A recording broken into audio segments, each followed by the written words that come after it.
CPM എന്ന പാർട്ടിയെ വലിയ രീതിയിൽ പ്രതിരോധത്തിലാക്കിയ പല നേതാക്കളെയും പ്രതിക്കൂട്ടിൽ നിർത്തിയ പ്രത്യേകിച്ച് ജനങ്ങൾക്കിടയിൽ അവമതിപ്പുണ്ടാക്കിയ ഒരു കേസായിരുന്നു കരുവന്നൂർ സഹകരണ ബാങ്ക് തട്ടിപ്പ്. ഈ കരുവന്നൂർ സഹകരണ ബാങ്ക് തട്ടിപ്പ് വലിയ വിവാദമായി മാറുന്ന സാഹചര്യമുണ്ടായിരുന്നു. വലിയ വാർത്താ പ്രാധാന്യം നേടി.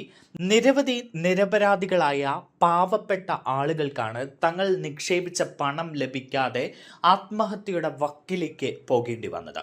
എന്നാൽ ഇപ്പോൾ ഇതാ കരുവന്നൂർ സഹകരണ ബാങ്ക് തട്ടിപ്പിൽ CPMന് വൻ കുരുക്ക് വന്നിരിക്കുന്നു എന്ന വാർത്ത പുറത്തേക്ക് വരുന്നു.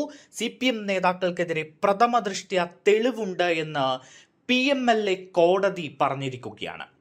MLA AC Moideen, K Radhakrishnan MP, Thrissur ജില്ലാ സെക്രട്ടറി MM വർഗീസ് എന്നിവരടക്കമുള്ള പ്രതികൾ വിചാരണ നേരിടണമെന്നാണ് ഇപ്പോൾ കോടതി തന്നെ പറഞ്ഞിരിക്കുന്നത്. സംസ്ഥാനം കണ്ട ഏറ്റവും വലിയ സഹകരണ കൊള്ളയാണ് കരുവന്നൂർ സഹകരണ ബാങ്കിൽ നടന്നത്.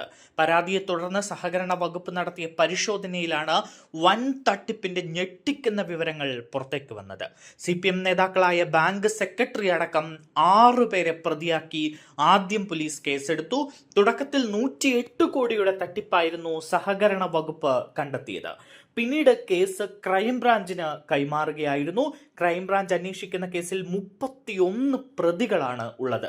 ബാങ്കിന്റെ സെക്രട്ടറി ആയിരുന്ന TR സുനിൽകുമാർ, മാനേജറായിരുന്ന ബിജു കരീം, ബിജുവിന്റെ ഭാര്യ, ചീഫ് അക്കൗണ്ടന്റ് ആയിരുന്ന CK ജിൽസ്, ജിൽസിന്റെ ഭാര്യ എന്നിവരാണ് ഭരണസമിതി അംഗങ്ങളല്ലാത്ത പ്രതികൾ. വലിയ പ്രതിഷേധമാണ് കരുവന്നൂരിൽ ഉണ്ടായിരുന്നത്. പ്രത്യേകിച്ച് ഈ കരുവന്നൂർ ബാങ്ക് തട്ടിപ്പ് തൃശൂർ ജില്ലയിലാകെ CPMനെ വലിയ പ്രതിരോധത്തിലാക്കുന്ന ഒരു സാഹചര്യം ഉണ്ടായി. പ്രത്യേകിച്ച് ലോക്സഭാ തെരഞ്ഞെടുപ്പിന്റെയൊക്കെ സാഹചര്യത്തിൽ തൃശൂർ ലോക്സഭാ മണ്ഡലത്തിൽ നിന്ന് സുരേഷ് ഗോപി ജയിച്ച് കയറിയതടക്കം ഈ കരുവന്നൂർ ബാങ്ക് തട്ടിപ്പിന്റെയൊക്കെ ഫലമായാണ്. വലിയ രീതിയിൽ BJPയും കോൺഗ്രസും ഇത് CPMനെതിരെ ആയുധമാക്കുന്ന സാഹചര്യമുണ്ടായി. അങ്ങനെ വലിയ വിവാദങ്ങൾ ഉണ്ടായിരുന്നു. എന്നാൽ CPM നേതാക്കൾ ഈ കേസുകളിൽ നേരിട്ട് പ്രതികളാണ് എന്ന തരത്തിലുള്ള ചില വാദങ്ങളൊക്കെ ഉണ്ടായിരുന്നുവെങ്കിലും ഇപ്പോൾ കോടതി തന്നെ ഇവർ നടപടികൾ നേരിടണം എന്ന, അതായത് പ്രഥമ ദൃഷ്ട്യാ ഇവർക്കെതിരെ തെളിവുകൾ ഉണ്ട് എന്ന് കോടതി തന്നെ പറയുന്ന സാഹചര്യത്തിൽ CPM വലിയ പ്രതിരോധത്തിലാക്കുകയാണ്.